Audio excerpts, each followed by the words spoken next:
하나님께서 이방 나라에 대한 열방에 대한 이제 심판을 선포하시면서 첫 번째 애굽을 먼저 언급하고 계시는 것은 이스라엘 백성들에게 가장 큰 영향을 미친 나라이기 때문이다라고 말씀을 드렸습니다.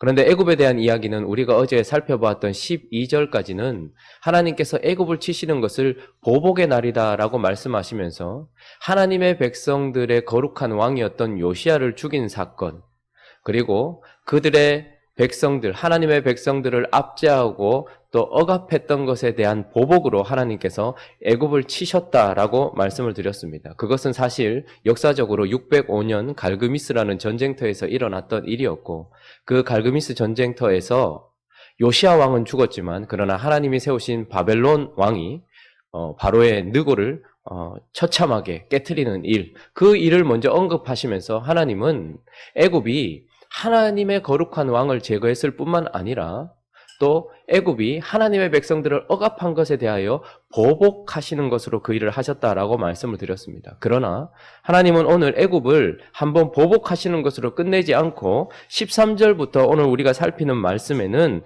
그 애굽을 완전히 칠 것에 대하여, 심판하실 것에 대하여 말씀하고 계십니다. 오늘 13절에 보니까 바벨론의 느부갓네살 왕이 와서 애굽 땅을 칠 일에 대하여 이렇게 얘기합니다. 그 이전에 605년에 있었던 것은 갈그미스라는 전쟁터에서 일어났던 한 번의 패한 전쟁이었습니다. 그러나 지금 13절부터 언급하는 것은 역사적으로 568년에 실제로 바벨론 왕 느부갓네살이 애굽 본토를 치고 이 일로 말미암아서 애굽이 완전히 황폐해져 버리는 일을 이야기하고 있는 것입니다. 하나님께서 이제는 한번 보복하는 것으로 끝내지 아니하시고 애굽 전체를 심판하시는 이야기를 하고 있는데, 오늘 본문은 마치 우리가 한 폭의 그림을 보는 것 같습니다. 하나님께서는 이 처참한 상황을 우리에게 말씀하실 때에 마치 이것을 보시면서 묘사하고 그림이라도 그리듯이 20절부터 보면 이 멸망하게 될 애굽의 모습을, 애굽은 심히 아름다운 암송아지일지라도, 여러분, 아름답게 꾸며진 누구나가 다 매혹적으로 느끼고 같이 입고 싶어하는 암송아지일지라도 북으로부터 새파리떼가 줄곧 오리라, 이렇게 얘기합니다. 그 암송아지를 괴롭히는 새파리떼에 둘러싸여 있는 암송아지, 새파리떼에 둘러싸여 있는 암송아지, 그리고 북으로부터 오는 이들의 이 용맹함을 표현할 때 18절에 보니까 만군의 여호와라 일컫는 왕이 이르시되 나의 삶으로 맹세하노니 그가 과연 산들 중에 다볼같이 해변의 갈멜같이 오리라. 북에서부터 오는 느부갓네살과 그리고 그 바벨론 군대를 표현할 때에 이스라엘 백성들이 봤을 때 용맹 있게 일어서 있는 다볼산같이 보이고 해변의 갈멜같이 보이는 그 무서운 군대들이 와서 아름다운 암송아지 같은 애굽을 계속해서 괴롭히는 쇠파리떼로 표현하기도 하고, 또 21절에는 보니까 애굽에는 많은 그 돈을 주고 산 자들이죠. 그런 고용꾼들이 있었습니다. 그런데 그들은 살찐 숫송아지 같은데 도망가버리는 모습을 표현해 줄 뿐만 아니라, 또 22절에는 애굽의 소리가 뱀의 소리 같으리니 이는 그들의 군대가 벌목하는 자와 같이 도끼를 가지고 올 것입니다.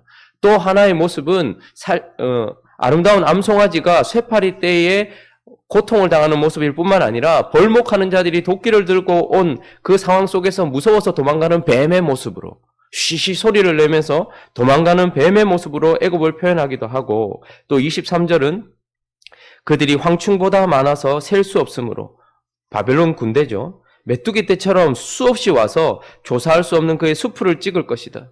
모든 찍혀진 나무들이 엎어져 있는 것처럼 애굽의 군대들이 엎어질 모습들을 마치 한 폭의 그림이나 사진을 보는 것처럼 우리에게 묘사해 주고 있습니다. 그런데 왜 하나님은, 그래서 결국은 이런 모습들, 암송아지가 새파리떼에 당하고 벌목꾼들이 두려워 도망가는 뱀처럼, 그리고 수많은 풀들이 엎어져 있는 것처럼 완전히 망하게 될 이 애굽. 그래서 17절에는 결국 이렇게 표현하고 있죠. 17절 한번 읽어볼까요? 17절 시작. 그들이 그곳에서 부르짖기를 애굽의 바로 왕이 망하였도다. 그가 기회를 놓쳤도다. 라고 이야기하면서 애굽과 그 바로 왕을 완전히 망하게 해버리는 이 심판. 하나님께서는 애굽을 그렇게 심판하시겠다라고 말씀하고 계시는 것입니다. 근데 왜 애굽을 이렇게 심판하실까요? 보복을 하셨음에도 불구하고 왜 하나님은 애굽을 심판하시는 것입니까? 그 첫 번째 이유는 애굽이 끝까지 하나님의 자리에서 하나님을 대신한 우상이 되었고 신이 되었기 때문이고, 그 바로가 결국 하나님 대신 자신을 신으로 축혀 세웠기 때문인 것입니다. 우리 25절 말씀 한번 읽어보겠습니다. 25절. 자, 읽습니다. 시작. 보라, 내가 너의 아몬과 바로와 애굽과 애굽 신들과 왕들 곧 바로와 및 그를 의지하는 자들을 벌할 것이라. 자, 하나님께서 오늘 이렇게 산발적으로 이야기하는데, 내가 너의 아몬과 바로와, 그리고 애굽과 애굽 신들과 왕들 곧 바로. 그러니까 결국 딱 중심에 보면 바로가 있는 것입니다. 이집트의 왕. 하나님께서 이집트를 공격하셨을 때에, 또 출애굽했을 때의 마지막 재앙도 바로 장자의 죽음이었습니다. 왜냐하면 이집트의 바로는 바로 신이었고, 그의 아들은 곧 이어 신이 될 자였던 것이죠. 어쨌든 하나님께서 애굽을 심판하신 이유는 바로 애굽의 바로, 그리고 애굽이 하나님의 자리에 와 있기 때문이다, 이렇게 얘기합니다. 그 당시 많은 사람들은 애굽에 깃들여 있었습니다. 바벨론이 일어나고 아수르가 망하고 메대와 바벨론이 연합을 하고, 그리고 그 모든 것에서 바벨론이 거의 우세하여서 이 나라를 제패하고 있었을 때 사람들은 이 위험한 상황 속에서 애굽을 많이 의지했었습니다. 그리고 우리가 살펴본 것처럼 다른 나라의 역사는 몰라도 이스라엘 백성만 해도 그렇죠. 시드기야가 끝까지, 예레미야가 그렇게 하나님께 복종하고 바벨론의 멍에를 지라고 이야기하고 하나님께 순종하라고 말하는데도 불구하고 끝까지 눈이 뽑히기까지, 자기 눈앞에서 자식이 죽기까지 끝까지 버텼던 이유는 무엇이냐면 애굽 때문이었던 것입니다. 애굽이 끊임없이 시드기야에게 도움을 줄 것이라 말했고 안전하게 해줄 것이라고 말했기 때문이었던 것이죠.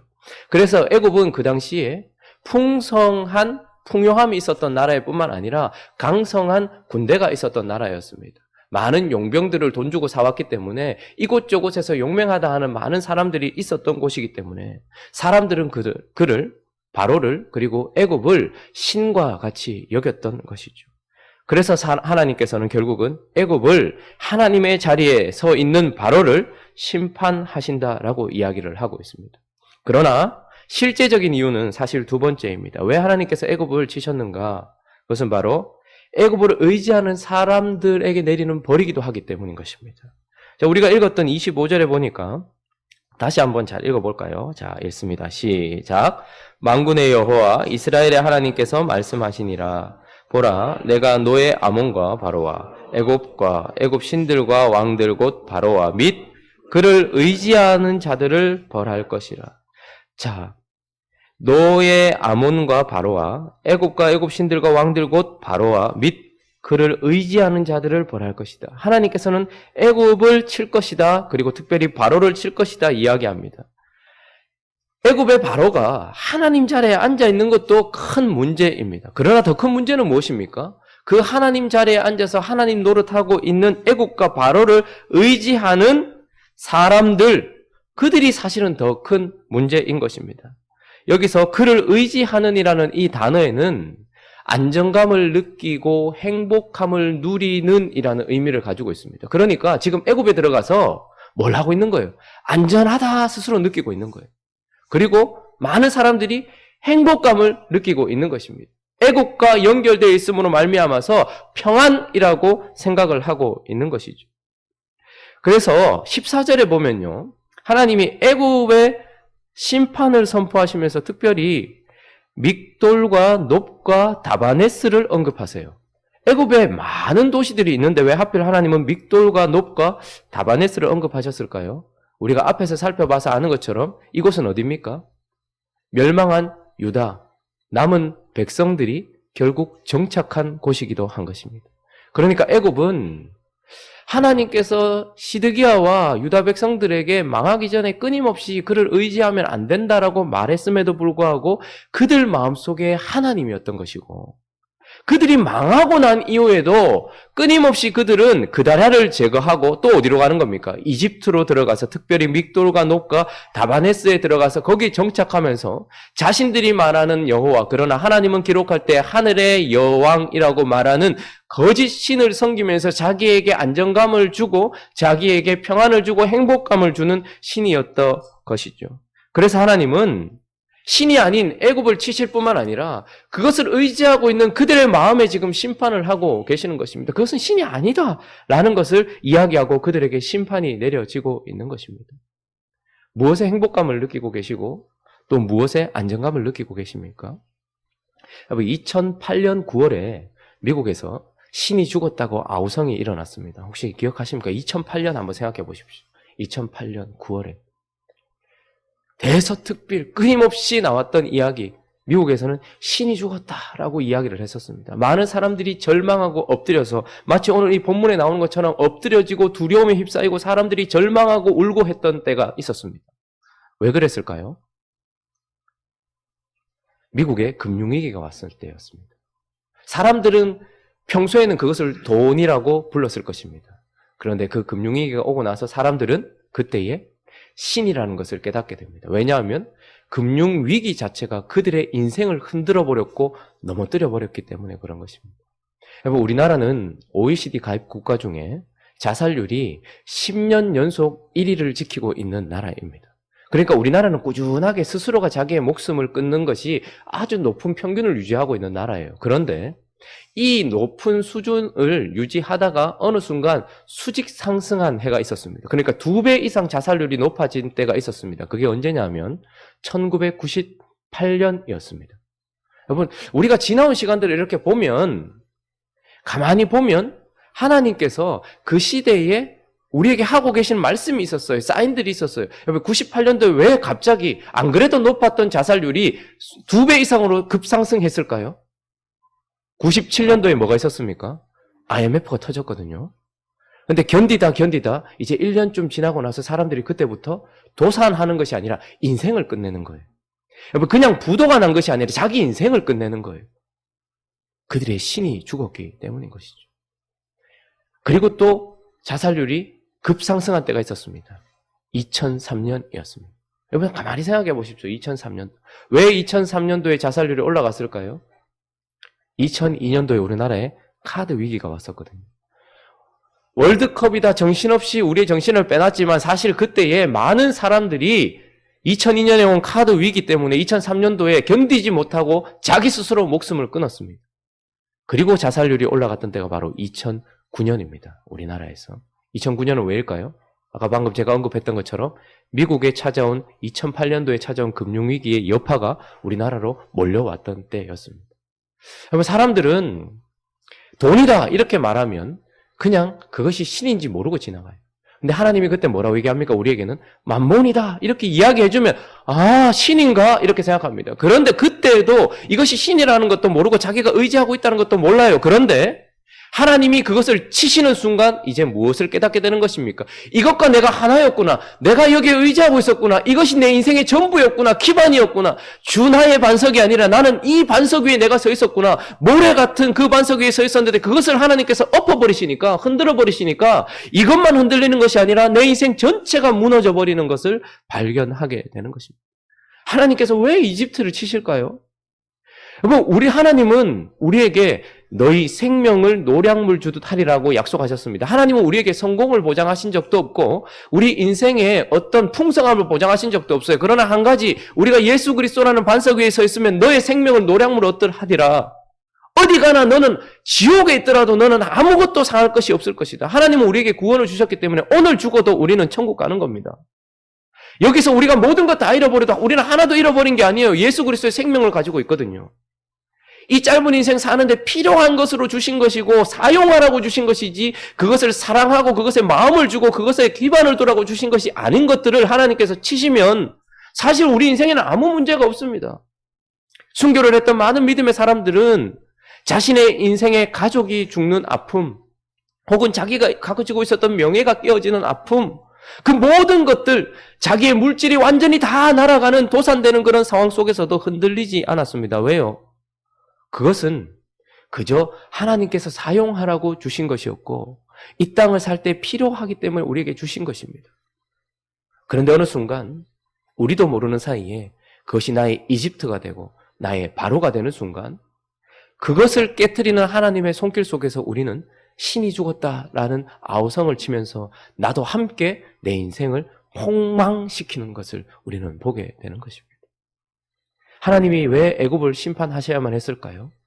결국 그것을 의지하고 있는 유다 백성들과 그리고 수많은 잡족들과 그리고 모든 이집트를 의지하고 있는 백성들의 마음에 심판을 하시기 위함이었던 것입니다. 그러나 오늘 이 본문은 이집트에 대한 말씀을 하시다가 갑자기 야곱에 대한 구원의 이야기로 맞춰지는 것을 보게 됩니다. 흐름이 이상하다 생각할지 모르겠지만 하나님께서 애굽을 치시는 이유는 애굽과 바로가 하나님의 자리에 있는 교만 때문이기도 했지만 그 하나님의 자리에 올려놓고 그것을 의지하는 사람들의 마음을 하나님께서 심판하시지만 결국 이것을 통해서 뭘 하시는 겁니까? 하나님의 백성은 결국 구원하시기 위해서 그렇게 하시는 것입니다. 자, 27절 보니까 내 종 야곱아 두려워하지 말라. 이스라엘아 놀라지 말라. 보라 내가 너를 먼 곳에서 뭐 한다고요? 구원한다. 이렇게 얘기합니다. 자, 28절 같이 읽습니다. 28절 시작. 여호와의 말씀이니라. 두려워하지 말라. 내가 너를 흩었던 그 나라들은 다 멸할지라도 너는 사라지지 아니하리라. 내가 너를 법도대로 징계할 것이요 결코 무죄한 자로 여기지 아니하리라 하시나. 자, 하나님께서 이스라엘 백성들, 이 애굽이 멸망하는 상황 가운데서 많은 사람들이 애굽의 바로 왕이 망하였도다. 그가 기회를 놓쳤도다. 우리 고향으로 돌아가자. 다시 우리가 있던 곳으로 돌아가자. 우리는 여기서 더 이상 살 수 없다. 이것은 신이 아니었다. 여기서 행복감을 누릴 수 없다. 영원하지 않다라는 것을 깨닫게 되는데 그 가운데서 하나님은 하나님이 구원할 백성들을 어떻게 구원하신다라고 얘기합니다. 그런데 내가 너를 법도대로 징계할 것이다 이야기합니다. 그리고 결코 무죄한 자로 여기지 아니하리라. 이 말씀은 뭐냐면 심판은 그대로 진행될 것이고 그 심판 속에 네가 있을 것이지만 너는 구원받을 것이라는 거. 이 말은 무슨 말입니까? 이집트를 심판하지 않은 채 우리를 구원하지 못한다 이 말입니다. 하나님께서. 능력이 없어서가 아니라 우리의 마음이 거기서 끊어지지 않기 때문인 것입니다. 모든 대부분의 그리스도인들이 하나님을 만나는 순간은 성공할 때가 아니라 자신이 기뻐하고 자신의 안정감을 누리고 있던 이집트가 망하던 때에 하나님을 거의 만납니다. 그렇게 하나님을 만났던 자들이 신앙생활을 하다가 또 하나님과 멀어졌다가 인격적으로 하나님을 만나는 순간이 언제냐면 그가 또 다시 붙들고 있었던 이집트가 망할 때 인격적으로 만나는 경우가 대부분입니다. 하나님은 능력이 있으셔서 우리를 하나님께 마음을 끌어당기실 수 있겠지만 그러나 우리가 본문을 통해서도 봤잖아요. 끊임없이 여호야긴, 시드기야가 하나님 앞에 돌아오지 않는 이유는 사실은 그들의 완고함도 있었지만 그들의 마음이 이집트를 떠나지 못했기 때문이었습니다. 이스라엘 백성들의 40년 광야 생활 속에서도 힘만 들고 어렵기만 하면 이집트로 돌아가자. 눈만 감고 우상만 만들면 황금송아지가 나오는 거예요. 금송아지가 나오는 거예요. 이집트에서 봤던 그 금송아지가 나오는 거예요. 우리의 마음이 우리가 붙들고 있는 그 이집트를 놓지 못하기 때문에 하나님은 결국 어떻게 하시는 겁니까? 이집트를 심판하셔야 되는 거죠. 근데 그 심판의 이유는 그렇게 이집트를 의지하고 바로를 의지했던 우리 마음속에 절망을 주기 위함이십니다. 그 절망은 죽이기 위한 것이 아니에요. 아, 이것은 내 기반이 아니구나. 내 터가 아니구나. 허망한 것이구나. 이것을 깨닫게 하시려고 하시는 거예요. 그래서 그것을 깨닫고 나면 어떻게 합니까? 이제 하나님께서 그들이 어느 곳에 있든지 돌아오게 하시고 그들을 구원하신다라고 이야기하는 것입니다. 하나님께서 이스라엘 백성들이 가장 큰 영향을 받았던 그리고 가장 경계해야 된 이집트에 대한 심판의 메시지를 먼저 우리에게 선포해 주십니다. 바로는 그리고 아름답게 꾸며진 이 이집트는 암송아지처럼 그리고 우리에게 행복감과 안정감을 줄 것처럼 달콤한 그러나 하나님께서 사실 사용하라고 주신 어쩌면 가치 중립적인 것일 수 있습니다. 그런데 그것을 의지하기 시작하는 순간 그것이 우리를 압제하게 된다는 것을 잊어서는 안 됩니다. 뿐만 아니라 우리는 의지만 하는 것이 아니라 그것과 하나가 되고 그것을 사랑하게 되고 그것이 내 기반이 되어서 결국은 그것 때문에 그것이 망하는 상황 속에 함께 망할 수 있는 그것이 나의 우상이 될 수 있다는 것을 기억하셔야 됩니다. 그래서 때때로 하나님께서 하나님의 백성들에게는 고난을 주십니다. 나도 모르게 뿌리를 내리고 있는 이집트에서 끊어내시는 상황이 고난인 것입니다. 아픈 이유는 내가 그만큼 뿌리를 내리고 있었기 때문입니다. 그러나 하나님께서 아프게 하셔서라도 고난을 통해서 그것을 끊어내시는 이유는 이 땅이 아니라 하늘의 뿌리를 받게 하시려고 하나님께서 이집트를 치시는 것입니다. 오늘 이 아침에 한번 잘 생각해 보십시오. 내가 의지하고 혹은 내가 기반을 두고 있는 이집트가 있는가? 이것 사라지면 나 못 살 것 같은 것이 있는가? 이것 없어지면 나도 함께 없어질 것 같은 것이 있는가? 그것이 바로 내 주변에 있는 내게 가장 큰 영향을 미치는 이집트입니다. 우리가 그것을 의지하는 순간 하나님은 또다시 그것을 치게 될 것입니다. 그런 얻어맞음 속에서 하나님을 알아가는 자들이 아니라 처음부터 끝을 보니 우리는 이 이야기를 보고 있지 않습니까?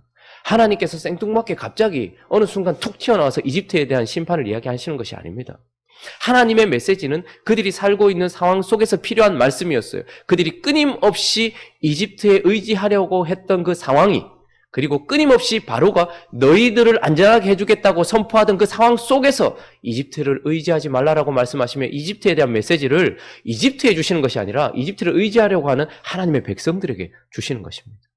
오늘 이 아침에 하나님 앞에서 내 기반으로 내가 버티고 서 있는 혹시 땅이 이집트는 아닌가? 나는 믹돌과 놋과 다바네스에 서서 하늘 여신을 섬기고 있지는 않은가? 다시 한번 돌아보면서 이집트는 결코 신이 아닙니다. 바로는 결코 내게 안정감도 행복감도 줄 수 없는 거짓이라는 것을 기억하시면서 하나님만 섬기기로 다짐하는 행복한 우리에게 되시기를 예수 그리스도의 이름으로 축원합니다.